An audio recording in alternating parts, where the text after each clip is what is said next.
அஸ்ஸலாமு அலைக்கும் வரஹ்மத்துல்லாஹி தஆலா பரகாத்துஹு. அன்பார்ந்த சகோதர சகோதரிகளே, இன்று நாம் பார்க்க இருக்கின்ற திருநாமம் அல் லத்தீஃப் என்பதாகும். அல் லத்தீஃப் என்று சொன்னால் நுட்பமானவன், நுணுக்கமானவன், புலப்படாதவன், அன்பும் கிருபையும் உடையவன், மேலும் மென்மையானவன் என்று பொருள். ஆங்கிலத்திலே த சப்டில், த கிரேசியஸ், த ஜென்டில், த ரிஃபைன்டு என்று சொல்வார்கள். இந்த நாமம் அல் குர்ஆனிலே சுமார் 7 முறை வந்துள்ளது. உதாரணமாக சூரத்துல் யூசுஃப்ல வரக்கூடிய 100வது வசனம், இன்ன ரப்பி லதீஃபுன் லிமா யசாஉ இன்னஹு ஹுவல் அலீமுல் ஹகீம். என் இறைவன் மிக நுட்பமான முறையில் தன் நாட்டங்களை நிறைவேற்றுகின்றான், திண்ணமாக அவன் நன்கறிந்தவனும் நுண்ணறிவாளனுமாவான். அடுத்தபடியாக சூரத்துல் ஹஜ்ஜில் வரக்கூடிய 63வது வசனம், இன்னல்லாஹ லத்தீஃபுன் ஹபீர். உண்மையில் அல்லாஹ் நுண்மையானவனாகவும் நன்கு தெரிந்தவனாகவும் இருக்கின்றான். இதேபோல 42வது அத்தியாயம் அஷ்ஷூராவிலும் 19வது வசனம், மேலும் சூரத்துல் அன்ஆமில் 103வது வசனம், சூரத்துல் அஹ்ஸாபில் 34வது வசனம், சூரத்துல் முல்கில் 14வது வசனம், சூரத்துல் லுக்மானில் 16வது வசனம் என திருக்குர்ஆனில் சுமார் 7 முறை அல் லத்தீஃப் என்கின்ற திருநாமம் இடம்பெற்றுள்ளது. இனி அல் லத்தீஃப் தருகின்ற சில விளக்கங்களை சுருக்கமாக பார்க்கலாம். முதலாவது பொருள் நுட்பமானவன், புலப்படாதவன். சூரத்துல் அன்ஆம்லே 103வது வசனத்தில் அல்லாஹ் இவ்வாறு குறிப்பிடுகிறான், லா துத்ரிகுல் அப்சாரு வஹுவ யுத்ரிகுல் அப்சார வஹுவ லத்தீஃபுல் ஹபீர். பார்வைகளால் அவனை பார்த்திட முடியாது, அவனோ எல்லா பார்வைகளையும் அறிந்து கொள்கின்றான், அவன் நுட்பமானவனும் எல்லாம் தெரிந்தவனுமாக இருக்கின்றான். இரண்டாவது பொருள் நுணுக்கமானவன், துல்லியமானவன் என்று பொருள். அல்லாஹ் ஒன்றின் ரகசியம், பரமரகசியம், அகம், புறம், பின்னணி, பின்புலம் என எல்லாவற்றையும் அறிந்தவனாக இருக்கிறான். எனவேதான் அல் லத்தீஃப் என்னும் திருநாமம் வரும்போதெல்லாம் அல் ஹபீர் என்னும் நாமத்தோடு இணைந்தே வந்துள்ளதை நாம் பார்க்க முடிகின்றது.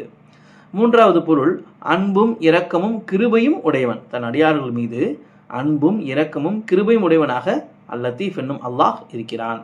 நான்காவது பொருள் தனது அடியார்களுடன் மென்மையாக நடப்பவனாக அல் லத்தீஃப் என்னும் அல்லாஹ் இருக்கிறான்.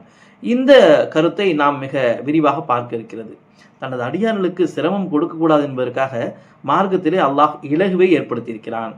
சரியத்தில் வழங்கப்பட்டுள்ள சலுகைகளை சற்று நாம் ஆராய்ந்து பார்த்தோம் என்று சொன்னால் அல்லாஹ்வுடைய லுத்தூஃப் என்னும் அன்பும் கிருபையும் நமக்கு விளங்கிடும். மேலும் நமக்கு வழங்கப்பட்டிருக்கின்ற ஏராளமான அருட்கொடைகளை சற்று எண்ணி பாருங்களேன். அல்லாஹ்வின் லத்தீஃப் என்னும் குணத்தை நம்மால் உணர முடியும். மேலும் இனி லத்தீஃப் என்னும் நாமம் நமக்கு சொல்கின்ற சில செய்திகள் என்ன?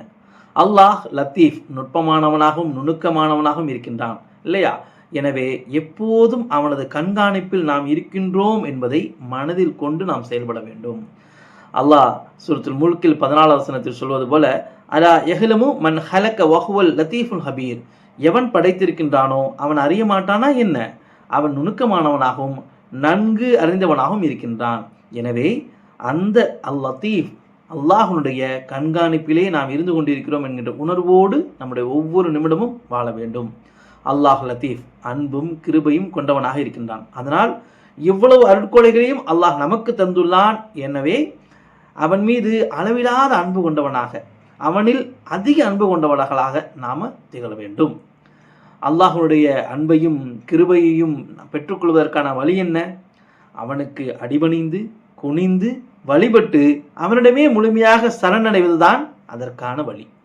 அல்லாஹ் லத்தீஃப் கிருபையுடையவன், அவன் கிருபையோடு நடப்பவர்களை நேசிக்கின்றான்.